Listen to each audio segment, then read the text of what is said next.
Hello పిల్లలు, ఈరోజు మనం ఒక తెలివైన కాకి కథ చెప్పుకుందాం. అనగనగా ఒక కాకి ఉంది. ఆ కాకికి ఒకరోజు చాలా దాహం వేస్తుంది. కాకి త్రాగడానికి నీరు కోసం వెతుకుతూ ఉంటుంది.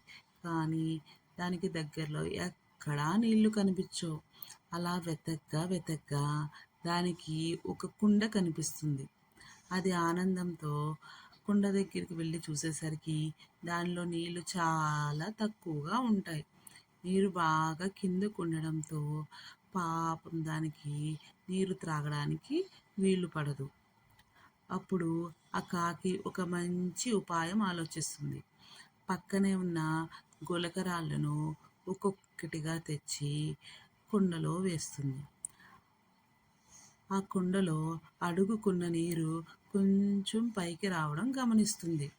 సంతోషంతో మళ్ళీ మళ్ళీ గులకరాళ్ళను తెచ్చి కుండలో వేస్తూ ఉంటుంది.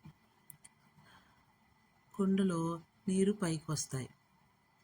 కాకి సంతోషంతో దాని కడుపు నిండుగా తృప్తిగా నీరు త్రాగి కాసేపు అందులో ఆడుకుని దాని ఇంటికి తిరిగి బయలుదేరి వెళ్ళిపోతుంది.